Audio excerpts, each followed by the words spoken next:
السلام علیکم ورحمۃ اللہ۔ آج میں آپ کو سورۃ مزمل کے پڑھنے کے 5 ایسے فوائد بیان کرنے لگا ہوں کہ جنہیں جان کر آپ حیران ہو جائیں۔ چھوڑیں لوگوں کے جھنجھٹ کو، عاملین کی پیروی کو، صرف قرآن پاک کی ایک سورت کو پڑھنے سے اتنے زیادہ فوائد حاصل ہوں گے۔ خود اس سورت پاک کے فوائد جان کر حیران رہ گیا ہوں۔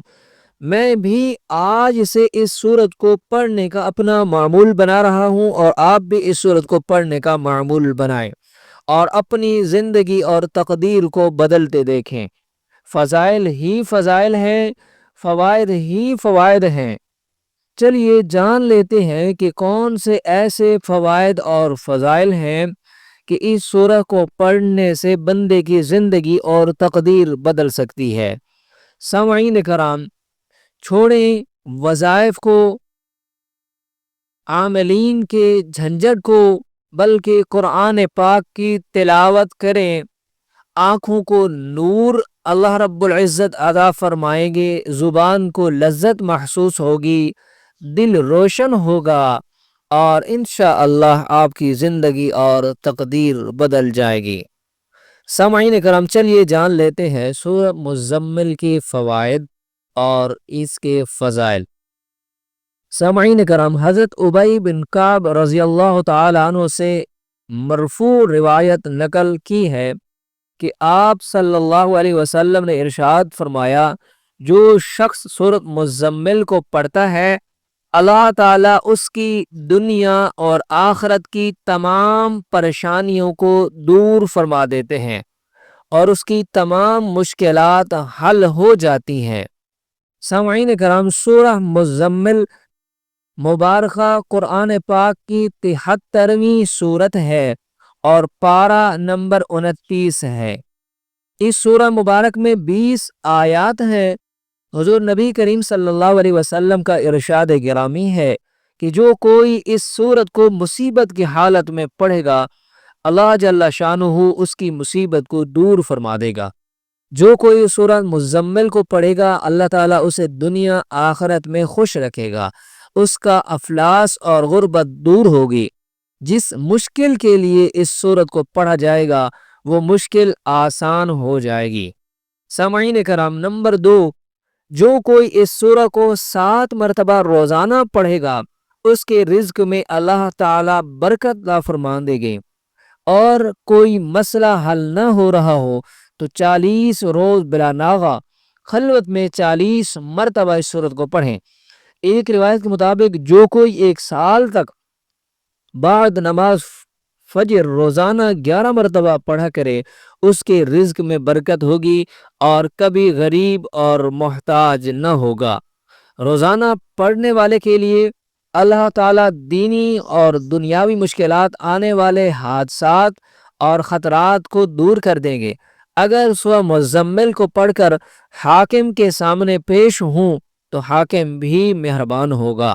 اس طرح اگر کوئی اسٹوڈنٹس ہیں، وہ پیپر کے لیے جا رہے ہیں یا انٹرویو کے لیے جا رہے ہیں، یا کوئی ایسا بندہ ہے جو اپنے آفس جا رہا ہے، وہاں اس کا افسر آیا ہوا ہے یا اسے پریشانی ہوتی ہے کسی وجہ سے، اپنے اوپر جو اس کے حکام بالا ہوتے ہیں، تو اس بندے کو چاہیے، اس اسٹوڈنٹ کو چاہیے، اس جاب لیس کو چاہیے، وہ سورہ مزمل کی تلاوت کر کے جائے گا۔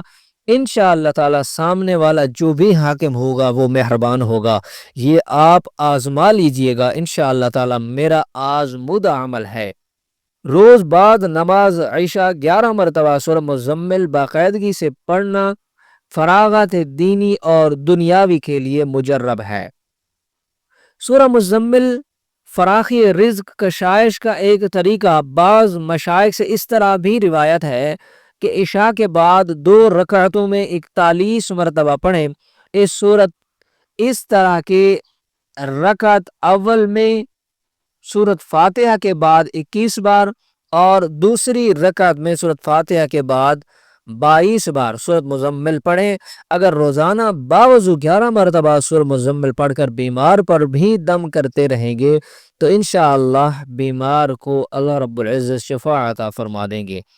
اگر میاں بیوی میں باہم اختلاف ہو، سورہ مزمل 21 بار پڑھ کر کسی چیز پر دم کر کے کھلا دیں، انشاءاللہ دنوں میں باہمی الفت پیدا ہو جائے گی۔ ایک طریقہ سورہ مزمل کے پڑھنے کا یہ بھی ہے کہ بعد نماز فجر 6 بار، بعد نماز ظہر 7 بار، بعد نماز عصر 8 بار، بعد نماز مغرب 9 بار، بعد نماز عشاء 11 بار سورہ مزمل پڑھیں، انشاءاللہ ہر مشکل آسان ہوگی۔ اگر اول آخر درود شریف 3 بار اور درمیان میں 41 بار سورہ مزمل پڑھیں تو اللہ تعالیٰ دولت سے مالامال فرما دیں گے، مصیبت سے امن میں رہے گا۔ ایک بزرگ سے روایت ہے کہ 41 دن تک 41 بار، پھر 41 دن تک 21 بار، اور پھر زندگی بھر کے لیے 11 مرتبہ کا معمول بنا لیں۔ اس عمل کا ابتدا نئے چاند کی پہلی جمعرات سے کریں، انشاءاللہ اس عمل کے کرنے کے بعد رزق میں فراخی ہی فراخی ہوگی اور تمام مشکلات حل ہو جائیں گی۔ جو لوگ بہت زیادہ پریشان ہیں، جن کی دعائیں قبول نہیں ہو رہی، جن کے مقاصد پورے نہیں ہو رہے، یہ عمل آپ ضرور کر کے دیکھیں۔ مقصد کا جائز ہونا یہ ضروری ہے۔ اگر آپ کا مقصد جائز نہیں ہوگا تو وہ مقصد پورا نہیں ہوگا، چاہے آپ کتنی بھی کوشش کر لیں۔ اس لیے آپ کو بار بار کہہ رہا ہوں کہ مقصد کا جائز ہونا ضروری ہے، اور ایسا مقصد جس سے کسی کو نقصان نہ پہنچے، تو وہ مقصد انشاءاللہ پورا ہوگا۔ امید کرتا ہوں کہ آپ کو ان مسائل کی، ان فوائد کی، ان فضائل کی سمجھ آ چکی ہوگی۔ دعا ہے اللہ رب العزت عمل کرنے کی توفیق عطا فرمائے۔ السلام علیکم ورحمۃ اللہ۔